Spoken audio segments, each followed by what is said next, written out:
Oh my God, this is the only good thing that Democrats have ever done. Oh my God. Oh my God.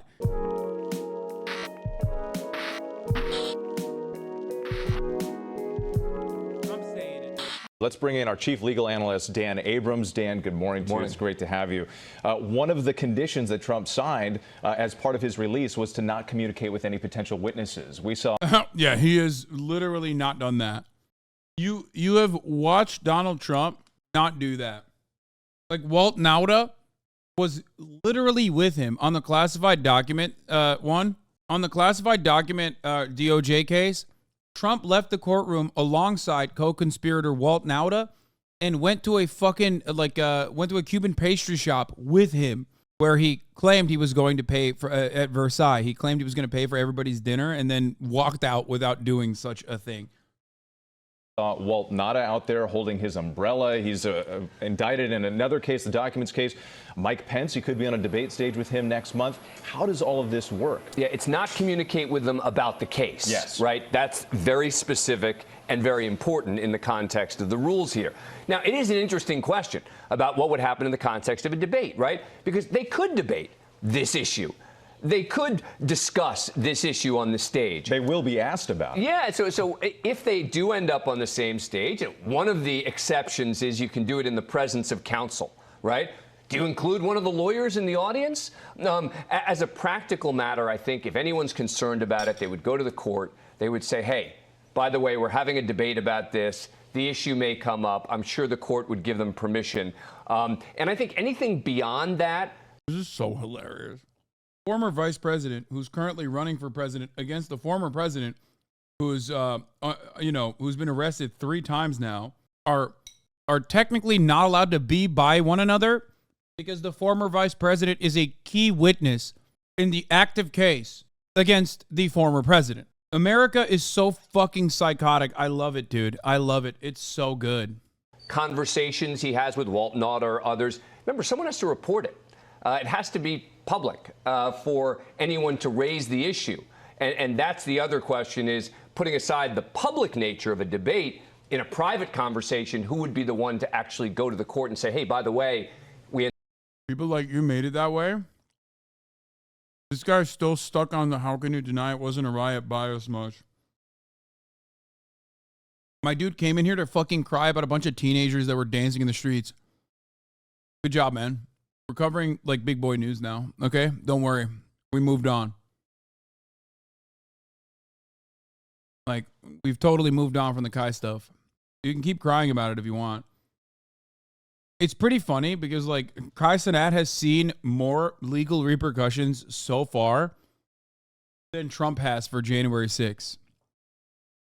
It's like, come on, dude. Motherfuckers over here talking about biases. Like, what are you talking about? He got fucking arrested for trying to do a meet and greet that went completely out of control. Meanwhile, Donald Trump did, in broad daylight, a fucking insurrection. The fuck do you mean? ended up talking about it. The other big question here, Dan, is the timing of all of this. The special counsel wants a speedy trial. Is that going to happen? The big question is going to be, does this happen before Election Day? Right. That's the cutoff date. There is no doubt that the special counsel wants this case to happen soon, certainly well before the election, and there is no doubt that the Trump team wants this to happen after the election.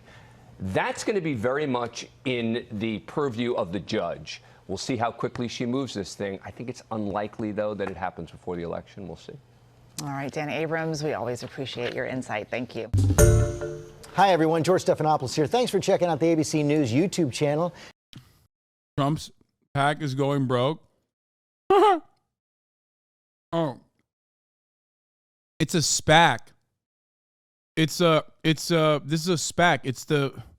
It's a special purpose acquisition company. It's not his PAC. It's not super PAC.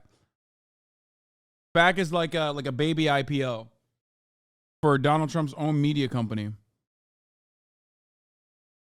And maybe Truth Social? I don't know if this is connected to Truth Social. Anyway, let's continue. John Dickerson is CBS News chief political analyst and joins us now. I would suspect his PAC is also going broke, though, because There's a lot of fucking legal proceedings that they have to fund. Good morning, John. It's always good to have you after days like this because nobody knows politics the way you do. You know, we hear the word unprecedented a lot when it comes to Donald Trump, and yesterday was no exception. What were your thoughts? How should we all be processing this? Well, good morning, Gail. On January 6th, it wasn't just Democrats who said Donald Trump should be held responsible for what happened and the events leading up to it. It was leading Republicans who did. House Speaker. I said this yesterday, but my dad donated $5K because Daddy Trump needs help. Shut the fuck up. That's insane, bro. Giving $5,000 to the former president so he can, like, pay his lawyers is insane to me. Like, kind of sad. It's not even kind of sad. It's really fucking sad. I'm sorry to hear that, chatter. Speaker McCarthy said that Donald Trump was responsible for the events of that day. Senator Lindsey Graham, an ally of former President Trump, said he was responsible. Mitch McConnell said he should be held accountable. And contrary to what former President Trump says now, he said the exact place where he should be held accountable was in the court system. And so yesterday was kicking off that act of accountability. The other thing I thought was, can the legal system handle it? The political system is very chaotic in America now. Dad's giving away the college fund to Donald Trump's lawyers. That's pretty funny. Now that comes into the legal system, which is based on reason, not madness, which has rules of conduct. It's like bringing a horse into the living room. Can you settle down all these issues and deal with them in a way that includes being fair to the defendant? So it's a test, another test of the American system. John, Trump is still the clear frontrunner for the 2024 Republican nomination, and he still has support from the Republican Party. Where do you see this when you talk about the political landscape? How do you look at where the Republicans stand when it comes to politics? You know, Nate, in a presidential primary, normally competitors look for the smallest little thing to pick apart their opponents. Tiniest little thing, they'll talk about it for days.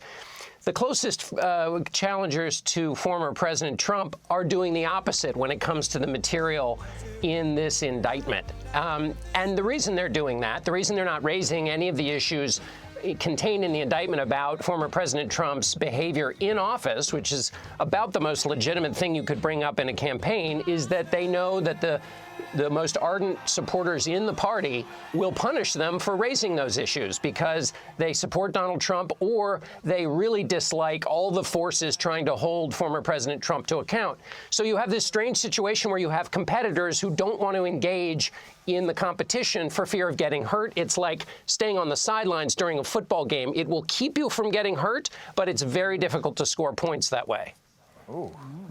Good analogy. Yeah, very good. John, you talked, and Bob Costa told us the next hearing, of course, is August 28th. Trump's legal team is asking for more time. They say they need more time to prepare for that.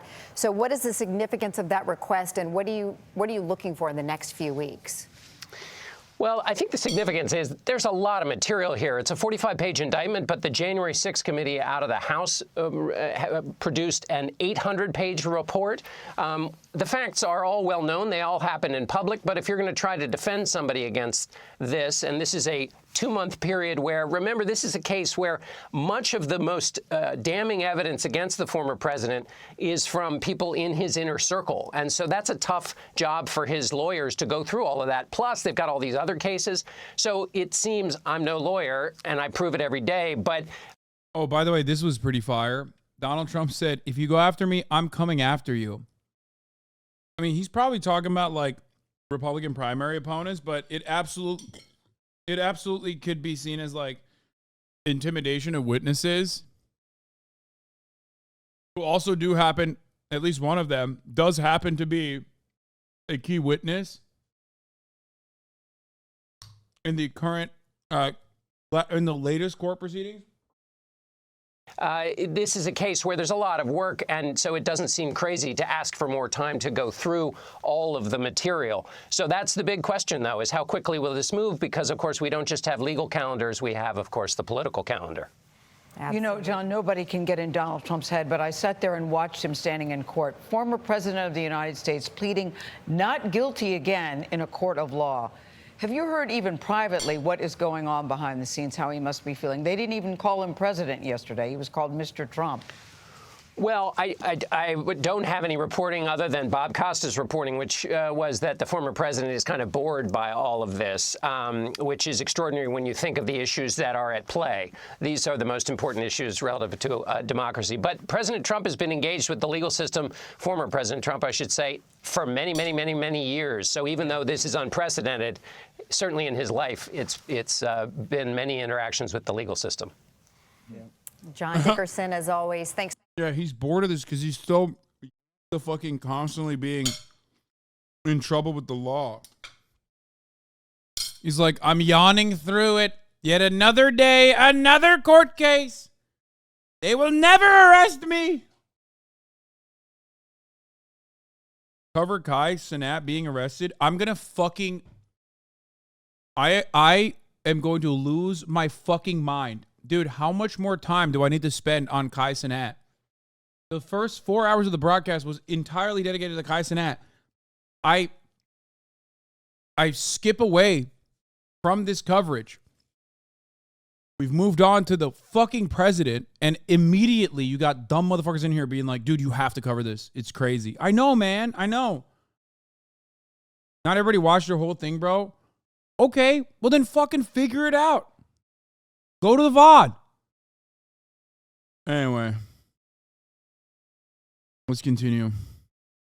The judge overseeing Trump's election interference trial has also presided over dozens of trials of the January 6th rioters. In those cases, District Judge Tanya Chutkin has taken a strong stance against efforts to overturn the 2020 election. Now, all eyes are on the federal judge as she prepares to oversee this case. CNN's Randy Kay has more. She has described the events of January 6th as a violent mob seeking to overthrow the lawfully elected government. District Judge Tanya Chutkin has a reputation as someone who hands down harsh sentences, specifically in cases related to the January 6th rioters. She's talked about 2024 and the threat that these rioters pose before, during sentences. As a federal judge in D.C., Chutkin has presided over dozens of criminal cases against alleged January 6th rioters. She has often been outspoken at their sentencing hearings. At a January 22 sentencing... Yeah, guys, me and the boys at the Kai Cenat giveaway. Sorry. Hell yeah, brother. I heard Donald Trump's giving away PlayStation 5s. Hearing for two friends who had gone to the Capitol, Chutkin said, "This wasn't Bill and Ted's excellent adventure." She added, "They came to Washington knowing full well the events of January 6th. Their actions were an assault on the American people." She also called it a violent attempted overthrow of the government that almost succeeded. At the criminal sentencing of another rioter, she said this. He did not go to the U.S. Capitol out of any love for our country. He went for one man. One man in that sentence would be Donald Trump. This won't be the first time Chutkin has dealt with a case involving the former president. In November 2021, Chutkin rejected Trump's efforts to block the House Select Committee investigating January 6th from accessing more than 700 pages of records from the White House. In her ruling in that case, she wrote this memorable line: "Presidents are not kings, and plaintiff is not president." Chutkin has called the January 6th violence an assault on American democracy, saying rioters soiled and defaced the halls of the Capitol and showed their contempt for the rule of law. She's repeatedly gone above what prosecutors have requested for convicted rioters' prison sentences.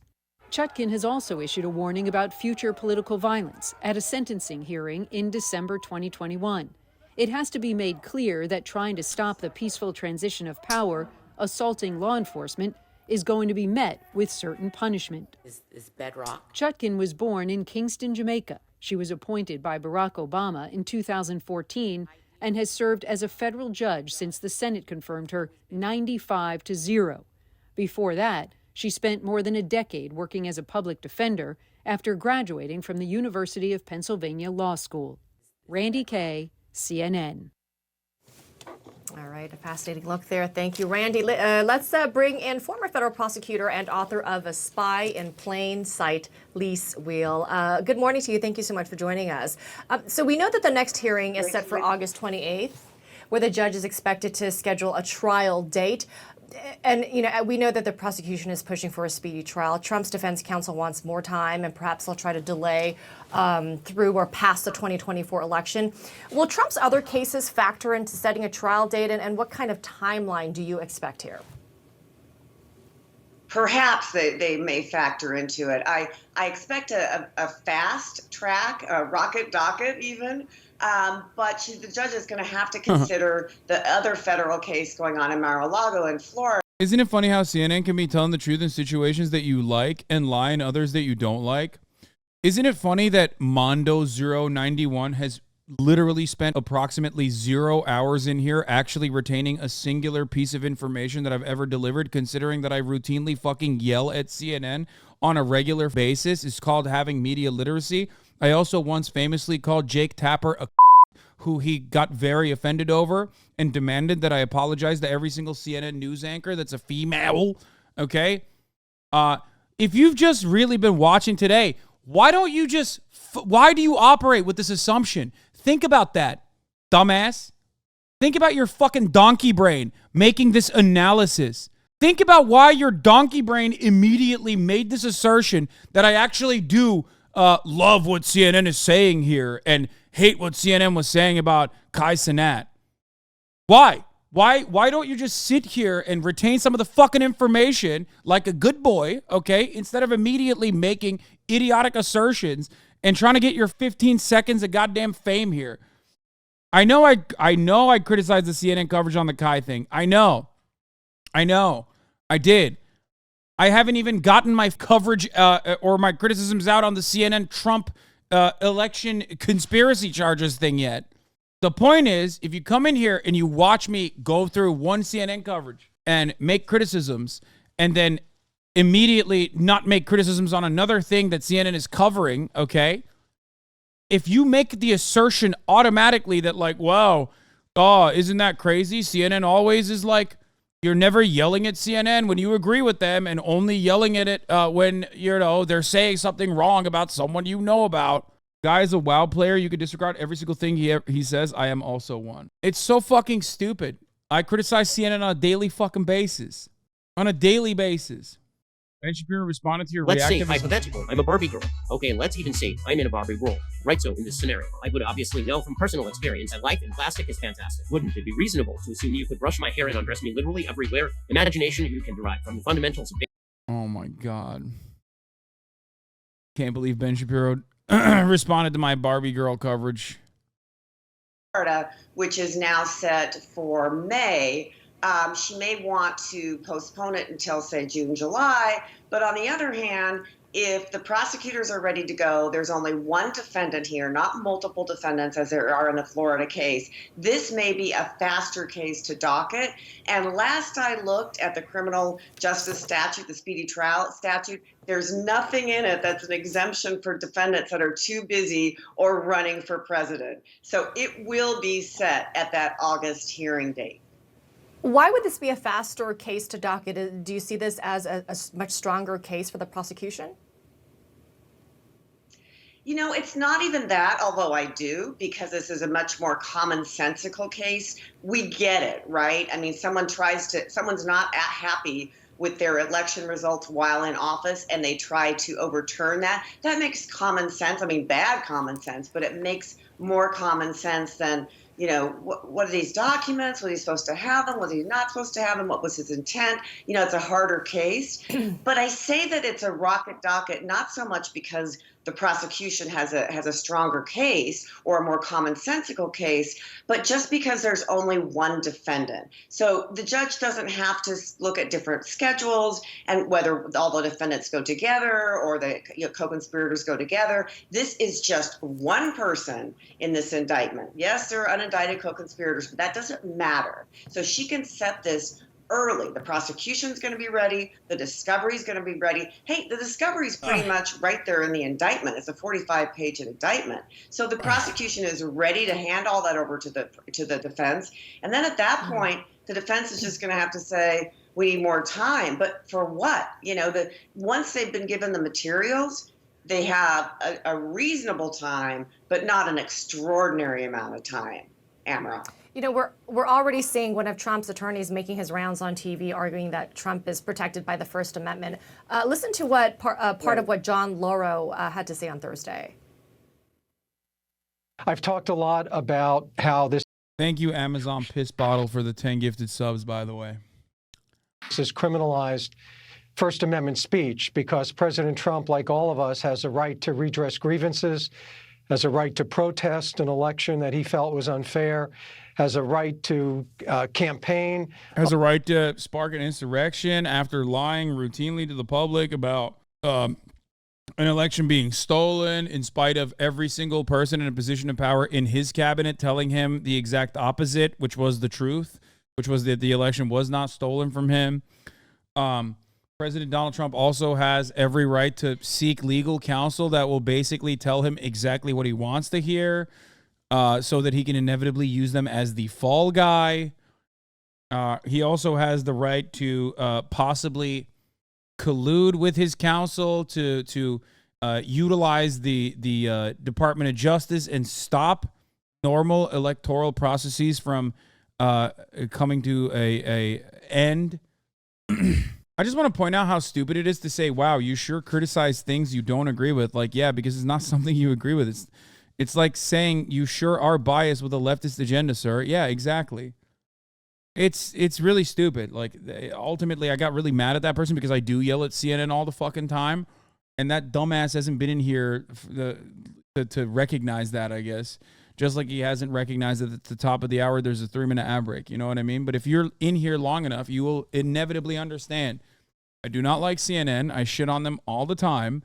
And also, at the top of the hour, there is a 3-minute ad break. If you no longer want to see those ads, all you need to do is subscribe, which you can do for $5 or free with Twitch Prime by connecting your Amazon Prime account to your Twitch account, where you get 1 free Prime subscription a month. Use it on your favorite podcaster. Hopefully that's me.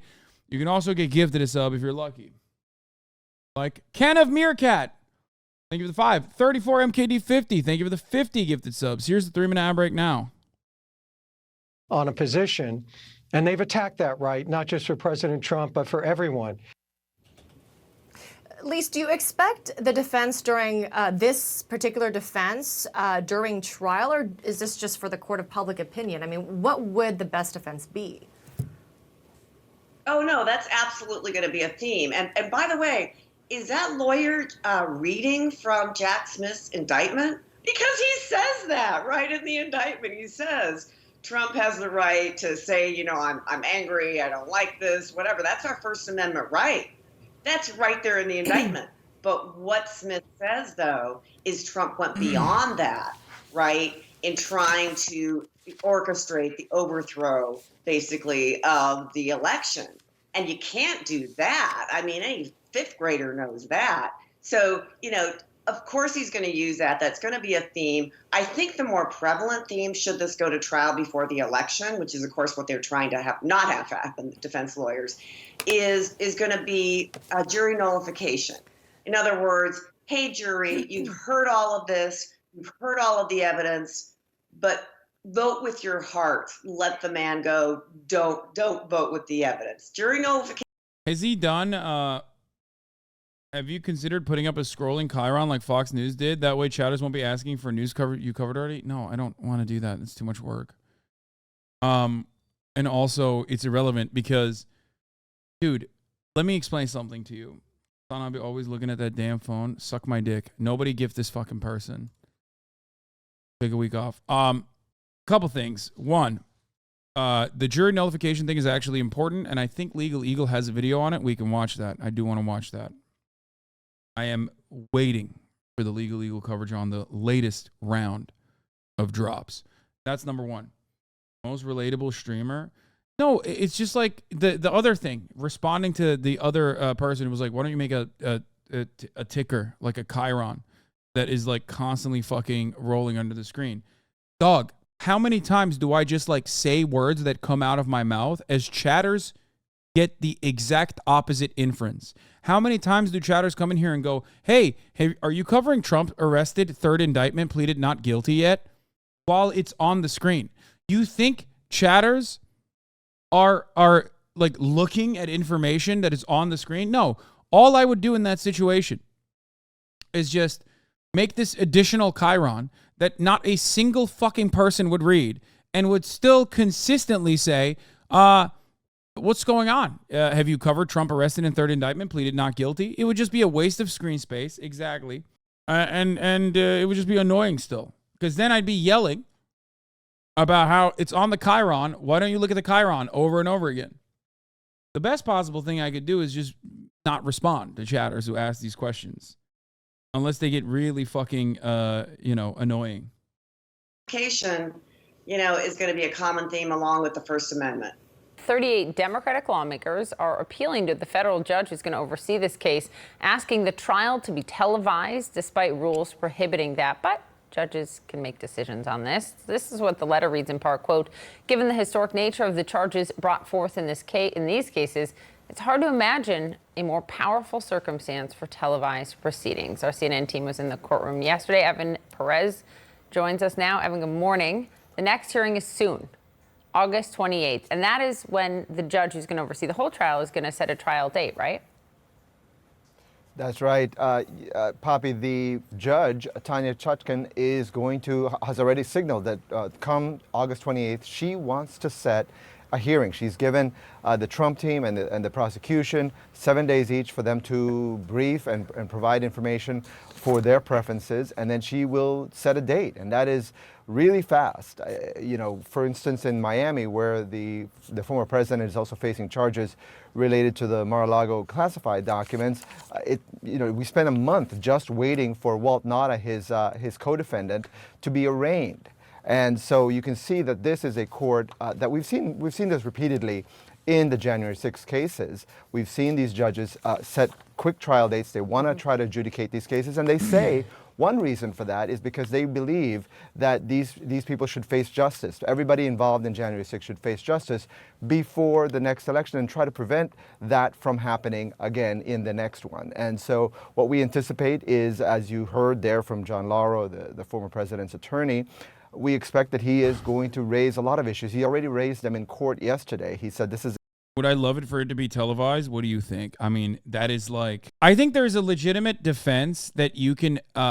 there's a legitimate argument you can make as to why that should be televised, because it absolutely is like a matter pertaining to the public. Half the fucking court case revolves around Trump knowingly and willingly defrauding the American public, right? But fuck all that. The real reason why I want it is because content, baby. I want that so fucking bad. Call me selfish. I don't give a shit. It is a crime for that kind of content to not be content. I would come. I actually would. Oh, God, I'd be too stimulated. Dozens of House Democrats have asked the policymaking body for federal courts to allow live broadcasting of the court proceedings. Oh, my God, this is the only good thing that Democrats have ever done. Oh, my God. Oh, my God. Be careful what you wish for. Trump will capture the airtime just like he did in 2016. We know how that turned out. Oh, my God. Bro, I'm not even kidding. This is the one time that the Democrats are pulling through. It makes everything worth it. It's crazy. It's never going to happen, but it would be sick. Oh, God, I would lose my mind. It's such a win-win for everybody. It's a very complicated case. He believes that we have a lot of issues that have to be litigated. He also pointed out that the special counsel has had 2.5 years to investigate. Yeah, it's like, it's criminal misconduct how sexy the fucking court portrait photographer is making him look, okay? We need to see him disheveled. We need to see him not looking like a sexy anime character, okay? What did they get fucking Ben Garrison to do the cartoons? Like, he just looks good. I don't like that. I don't like that at all. Here, there you go. I put my fucking lib hat on for a second. We need this. We need this information. We need this information. I need it so fucking bad. Oh, I need it. this matter, and that they're going to have a lot of discovery to go through before they can even get ready to trial. He's raised the possibility that this could take, and this could be a 9 to 12 month trial. Of course, the judge will make the final decision with the understanding, of course, that they want to make sure the former president has a fair trial. Yesterday in court, I'll tell you briefly, you know, he sat there, he seemed not very pleased about something that was given to him, some of the paperwork that was given to him. He and Jack Smith had clear sights on each other. Several times they looked at each other, which is very different from the previous proceeding in Miami, where they could not really have straight sight lines at each other. Poppy? That's really interesting. So few people get to be in the courtroom, and you were there, you got to see all of that. Every year since 1896, the loser of the U.S. presidential election has made a very public concession. Do you think the Trump trial live on TV would beat January 6th viewership? No. I'm afraid that I guess it's like not. I don't know. I don't think that we will get numbers like that ever again.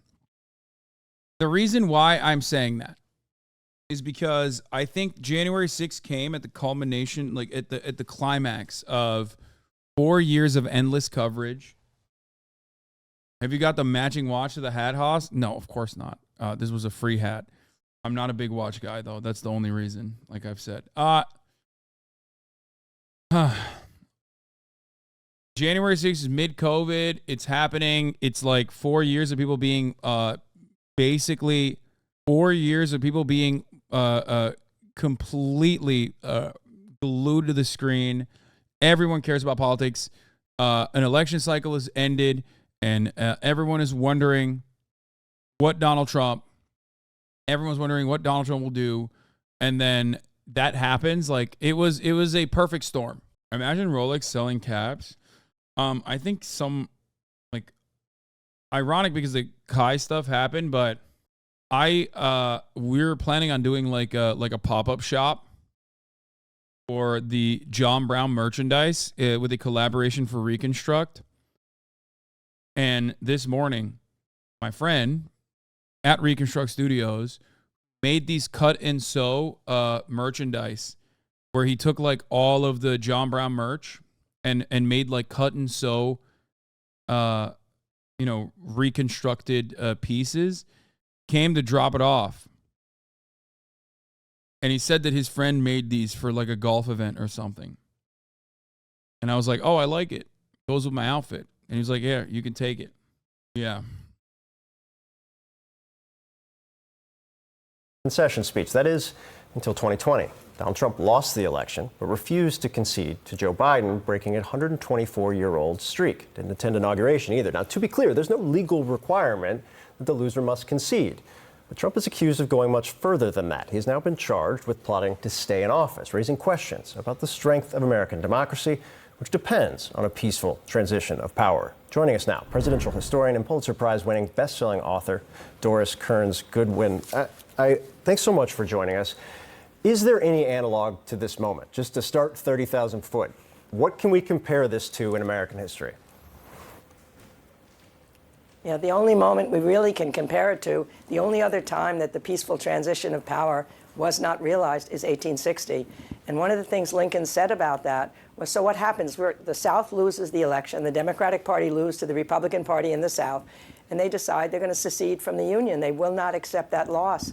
And Lincoln said, if we allow that to stand, this is the central issue that their struggle is really about, then democracy will be considered an absurdity. Ordinary people cannot govern themselves. The only other time, and every other time, the person who lost, and what's so important about even playing those clips as you did, is to show the human emotions that are involved. A person's been in an election for months. They're exhausted. They're so sad at losing. I mean, one of the things that Carter said when he was in his concession speech, I promised I wouldn't lie to you, but I can't lie. I must tell you now, I'm really hurt. This is hard. But on the other hand, I accept that I have lost. And he said, I've been a great chance to have some shaping of the destiny of our country. No man can ask for more. I congratulate the winner. I mean, we've needed that time and time again. It's what democracy is about. You know, you can either vote the guys in or you can throw them out. And the guy who loses has to be able to accept it with. So school Let's watch some Ron DeSantis crowd work, for the love of Christ. I hate this. Historian, Trump trial could be the most important in U.S. history. Okay, dude. Okay, listen. It's just like double dick suck from all different angles here. It's fucking annoying.